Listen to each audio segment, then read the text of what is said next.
Seguimos aquí en La Brújula, por Radio La Luna AM 1140, y estamos intentando tomar contacto con el doctor Martín Ángel Quintar. Doctor Martín, ¿cómo le va? ¿Qué tal? ¿Cómo le va, Mario? Un gusto grande. ¿Cómo están ustedes? Muy bien, muy bien. Y lógicamente que la consulta de hoy, que tenemos tiempo, porque se habla mucho del tema de la extinción de dominio, y la verdad es que no hay mucha claridad sobre qué se trata esto. Y bueno, yo le querría hacer varias preguntas, pero me gustaría en principio que nos dijera de qué se trata la extinción de dominio antes de entrar, digamos, en temas más particulares. Bueno, me parece muy oportuna la aclaración, porque uno de los defectos que tiene este instituto es que muchas veces se habla sin haber profundizado el tema. No lo digo de mala onda, como dirían los chicos. Lo que pasa es que muchos lo tienen atado al proceso penal, y como una consecuencia del proceso penal, el decomiso. Yo creo que lo mejor que podría hacer, por ejemplo, ir explicándolo, por ejemplo, ¿qué es lo que significa la extinción de dominio? La extinción de dominio significa quitar los bienes a aquellas personas que la adquirieron en virtud de un hecho ilícito. Con ello se trata de atacar la línea de flotación de todo el delito organizado, porque en la medida en que empiezan a circular los activos, se potencia y va produciendo un efecto mucho más devastador en la sociedad, y más que todo en la fe pública, en el orden público. Digamos, la corrupción en este caso es el efecto. Claro. ¿Cómo viene esto? Esto viene impuesto por el ordenamiento internacional.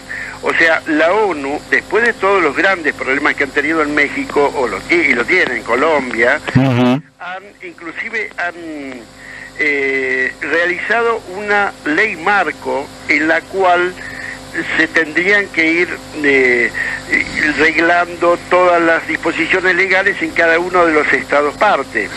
De allí que, pese a que nosotros hemos estudiado esta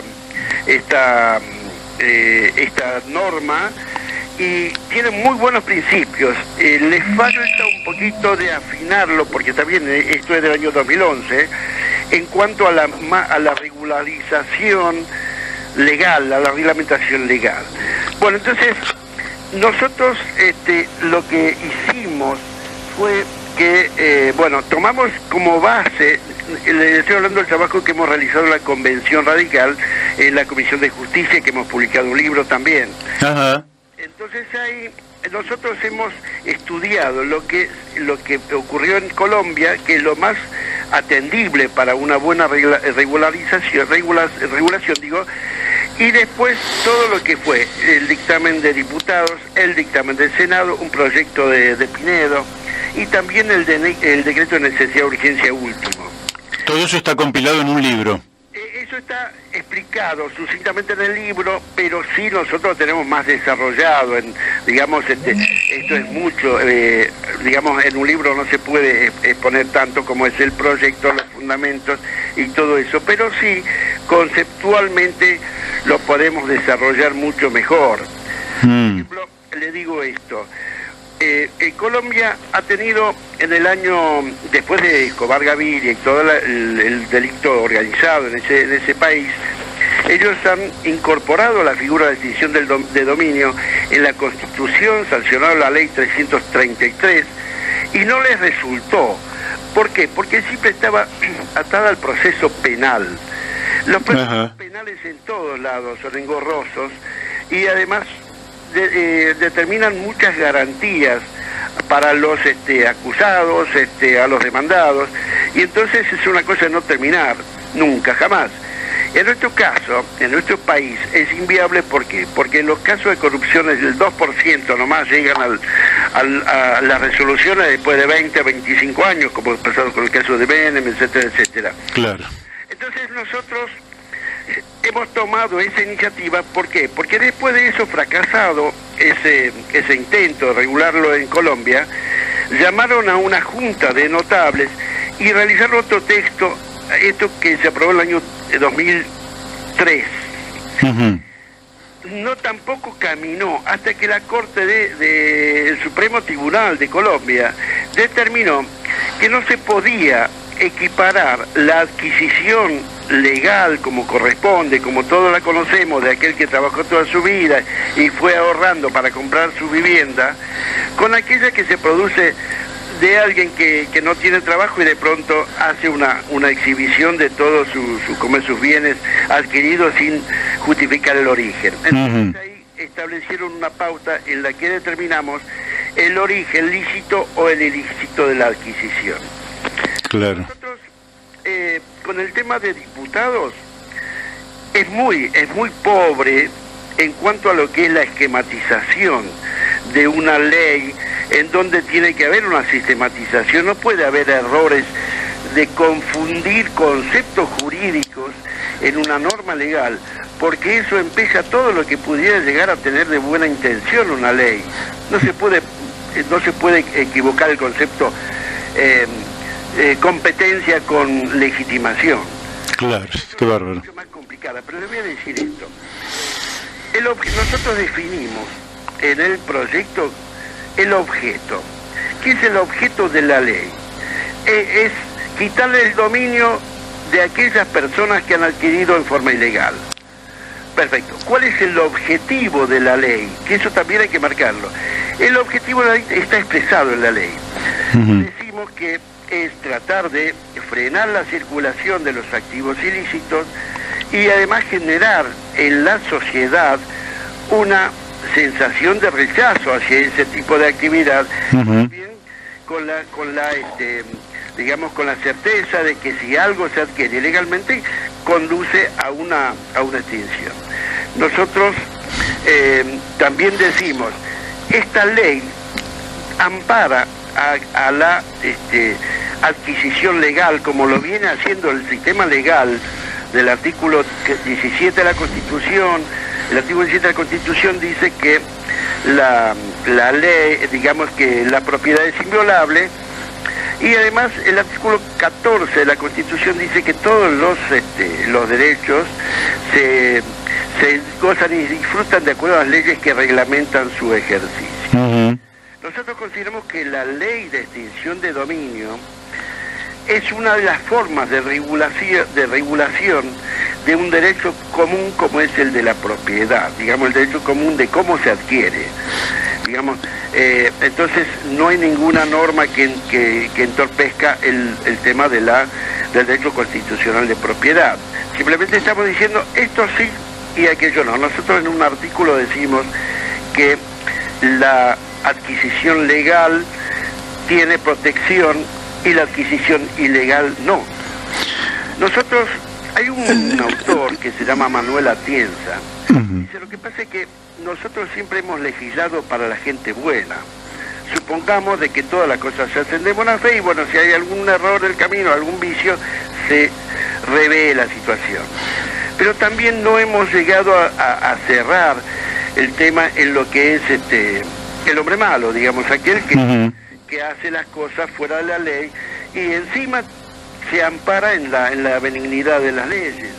Claro. Entonces, eso es lo que nosotros tratamos de ver, es que diferenciar lo que es adquisición legal de la que es adquisición ilegal. Bueno, yo le quiero preguntar porque lógicamente que se cae hoy en particular se cae de madura esta pregunta que tiene que ver con hechos concretos. Por ejemplo, anoche el presidente de la Nación en su entrevista con Luis Majul planteó que el padre que falleció hace pocos días y que nosotros decíamos no tenía ninguna obligación él de denunciar a su padre, la verdad, aparte por la relación familiar y porque hace tan poco que murió, él dice que es un delito lo que hizo mi padre. Él era parte de un sistema extorsivo del kirchnerismo en el que para trabajar había que pagar. Ahora bien, la riqueza proveniente de un acto delictivo, que al mismo tiempo es parte de una herencia en este momento, ¿en qué situación queda eso? Bueno, en el marco, digamos, de la propuesta de ley. Esto no es ley en la actualidad todavía. Nosotros consideramos que estamos hablando de, seguramente, el patrimonio del papá de Macri debe ser mucho más, digamos, no obedece a un solo acto de adquisición. Efectivamente. Claro, hay muchas cosas, pero digamos puntualmente si hubiera un acto en el cual se hubiera determinado alguna pauta de enriquecimiento o de acrecentamiento sin justificación del patrimonio, es perfectamente atacable. Nosotros hemos logrado apartar del sistema penal en este proyecto que nosotros presentamos, porque nosotros consideramos que la naturaleza jurídica de la adquisición ilegal es, y camino a extinción, es la de un acto nulo. O sea, la ley ya prevé cuál es el destino de los actos nulos. Los actos se anulan, digamos, cuando tienen una nulidad absoluta, se anulan hoy y tiene efectos al momento de la realización del acto.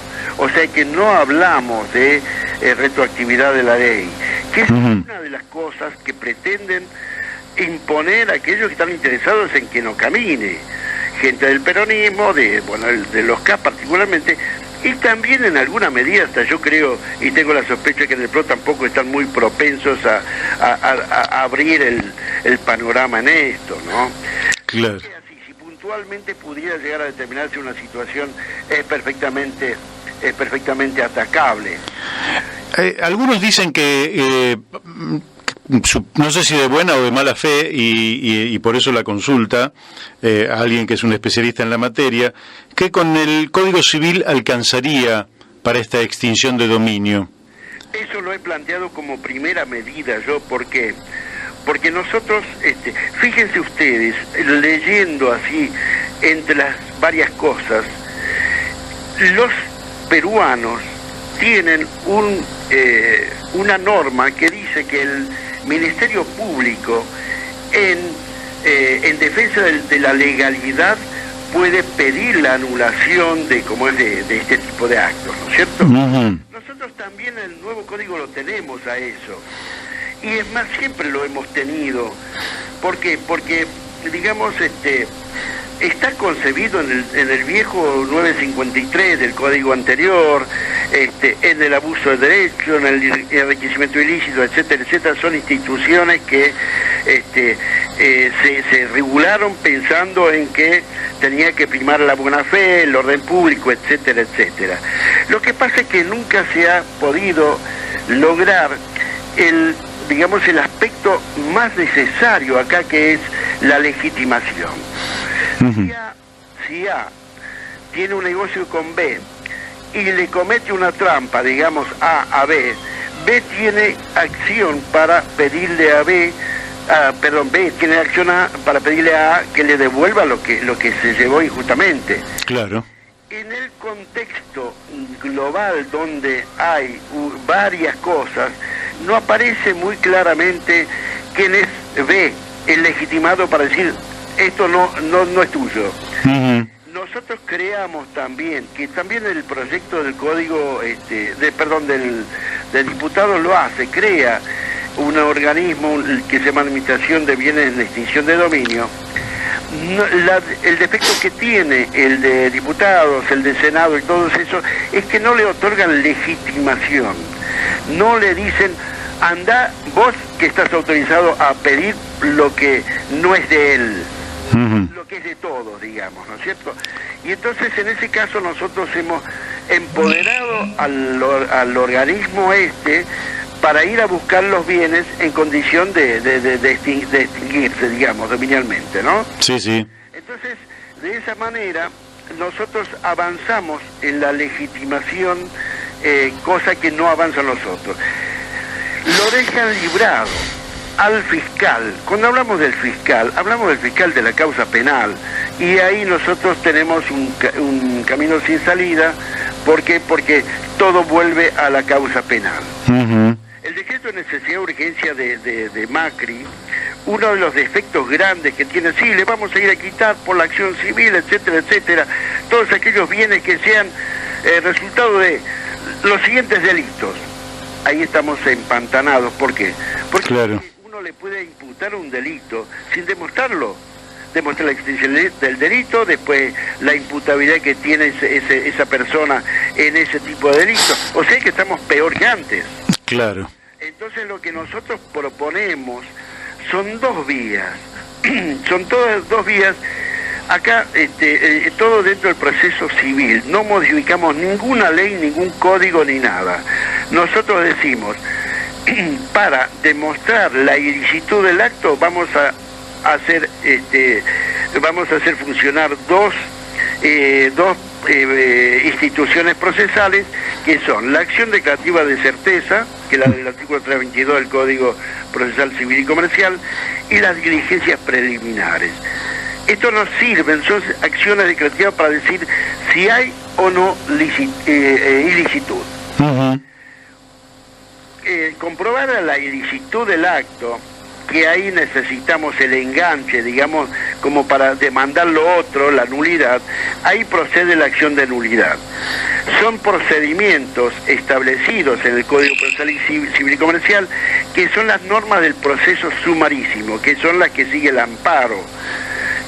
Tiene pocos días de apelación, tiene pocos días para contestar la demanda, es decir, todo eso está aclarado. No modificamos ningún artículo porque consideramos innecesario, porque como bien lo decía, en el andamiaje de todo lo que es la estructura legal de la Argentina, nosotros tendríamos que tener una muy buena digamos justicia, cosa que no la tenemos lamentablemente, uh-huh, porque además creo que hay una interpretación muy laxa de lo que es la legalidad. Claro. Es un libro que nosotros hacemos un aporte sobre la crisis de la legalidad en la Argentina, porque los jueces se interpretan de acuerdo a su manera de ver, y además el nuevo código les otorgó una facultad de resolver las cuestiones de forma razonablemente fundada, con lo cual es bastante amplia digamos las disposiciones que tienen los jueces para resolver. Claro. Pero en este caso nosotros decimos, bueno, demostramos eso y actuamos de esta manera. ¿Quién es el legitimado? La administración de bienes de extinción de dominio. Y además, apenas iniciamos el proceso, nombramos un curador a los bienes para evitar el deterioro, para la disposición más segura si en caso de deterioro, etcétera, etcétera. Está y bien. Pasamos por la cuestión penal.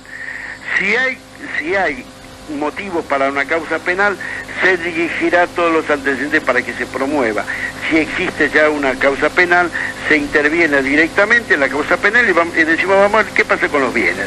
Bien. Bueno, me parece muy, muy claro. Sí, tengo un par de preguntas más. Una,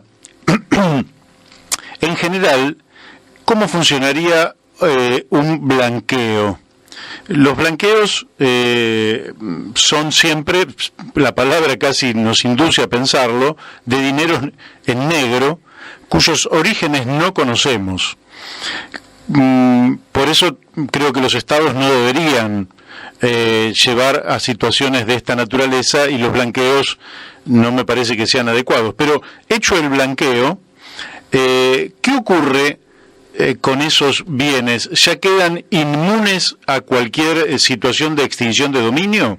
Bueno, esa es una muy buena pregunta que además no lo hemos resuelto, y seguramente como tenemos una gran amplitud de criterio, yo creo que una de las cosas que tendríamos que incorporar es en todo caso que el instituto, el organismo de aplicación de la extinción de dominio sea consultada en todo trámite de blanqueo. Me parece muy saludable la pregunta y además muy clarificadora, porque eso nos permitiría también mantener, digamos, la pureza del instituto, ¿no? Claro. Si no, mañana aparece, bueno, blanqueamos todo, entonces aparecen por fuera burlando la buena fe de la sociedad, ¿no es cierto? Nosotros queremos nosotros queremos que por fin se haga posible afianzar la justicia, aquel mandato que no ha sido efectivo. Nosotros tenemos una profusión de leyes que muchas veces no se cumplen, cosa que no pasa en el sistema inglés, pero claro, ellos funcionan de otra manera, ¿cierto? Y nosotros tenemos una grave crisis con lo que es la ley y el respeto hacia la ley, ¿no? Sí. Porque nosotros cuando decimos el objetivo, esta ley va para esto, entonces que todos sepamos que esta es una ley que tiene un objetivo, tratar de impactar sobre las conductas potencialmente delictivas también, ¿no? Efectivamente. Ahora, la última pregunta de mi parte, y desde ya me estamos hablando para quienes han olvidado su nombre, con el doctor Martín Ángel Quintar, que realmente ha trabajado en el tema extinción de dominio, y es algo que nos interesa mucho, porque efectivamente sería la posibilidad de, dicho vulgarmente, recuperar para la sociedad lo que algunos individuos a través de acciones delictivas han incorporado a su patrimonio. Perfecto, me parece correcta la apreciación. Sí. Bueno, ahora la pregunta es la siguiente. Vamos a suponer que el Estado recupera, puede ser cualquier bien, puede ser un automóvil, puede ser un yate, puede ser una vivienda, puede ser... Ahora, ¿qué hace luego con esto? Es decir, ¿lo asigna arbitrariamente, digamos, a otra función, o esto va a remate y ese dinero público va al Tesoro de la Nación, lógicamente, para el presupuesto siguiente, por decirlo de alguna manera? ¿Qué es lo que se hace con esos bienes una vez que el Estado recupera el dominio sobre los mismos? Bueno, nosotros tenemos también planteado eso, porque también, digamos, asignar a un automotor de alta gama al patrullaje me parece que es un despropósito. Eso justamente el organismo de aplicación tiene la facultad de administrar, e inclusive también hablamos de un fideicomiso de todos los bienes en extinción de dominio para posibilitar digamos una mayor utilización económica de eso. ¿Por qué? Porque también en la medida en que sea exitosa la gestión patrimonial del instituto, eso se va conduciendo a determinados ministerios, determinados organismos, como seguridad, como educación, etcétera, etcétera, de tal manera que no se dispone arbitrariamente, porque, digamos, si uno se dispone en una subasta, todos sabemos lo que pasa con la subasta de los bienes inmuebles, de los automotores, si hay una liga que va y le pone el precio y de ahí no pasamos. Digamos, también está previsto que se deba propiciar una administración eficiente para que los recursos tengan una aplicación, una utilización para fines, como digo, de seguridad, etcétera, etcétera, ¿no? Bien. Bueno, ya el tiempo se nos ha ido, desde ya muchísimas gracias, y va la última. Muchas veces se dice... muchas veces con lo robado también se exagera, ¿verdad? Y entonces da la impresión de que recuperando lo robado se van a resolver los problemas del futuro. Y yo tengo la impresión de que esto tiene más que ver con algo todavía más importante y más profundo que los bienes materiales, que es la moralidad pública. ¿No piensa usted que lo que tenemos que recuperar en la Argentina justamente es la moralidad pública, la ética colectiva del principio de no robarás, no te quedarás con lo ajeno, no disfrutarás de aquello que no te lo ganaste con el sudor de tu frente, y que realmente esto serviría en esa dirección y sentido? Bueno, justamente una de las cuestiones, esto de determinar el objetivo de una ley, es tratar de decir, tratemos de cortar la circulación del delito, tratemos de organizarnos organizar una sociedad en donde la fe, la buena fe, el orden público, la cosa pública tenga algún tipo de significado para todos, porque a veces nosotros hemos perdido digamos, el enfoque de que todo lo que es público es de todos. Claro. Ocasionalmente. Me acuerdo de una película de cómo es de ahí Juancito decía dice, ahora el general no me quiere recibir, dice, porque dice que yo robo. ¿Cómo voy a robar? Si somos dueños de todo. Ese todismo creo que es nefasto, y lamentablemente nosotros debemos apartarnos para hacer una sociedad mucho más justa de todo aquello que echa ley, echa la trampa, o como eso, utilizar únicamente, digamos, perseguir un fin del beneficio, y que nadie nos pida cuentas. Eso es uno de los problemas que también ha generado uno de los trabajos que hemos presentado, que es la ley de sentencia írrita.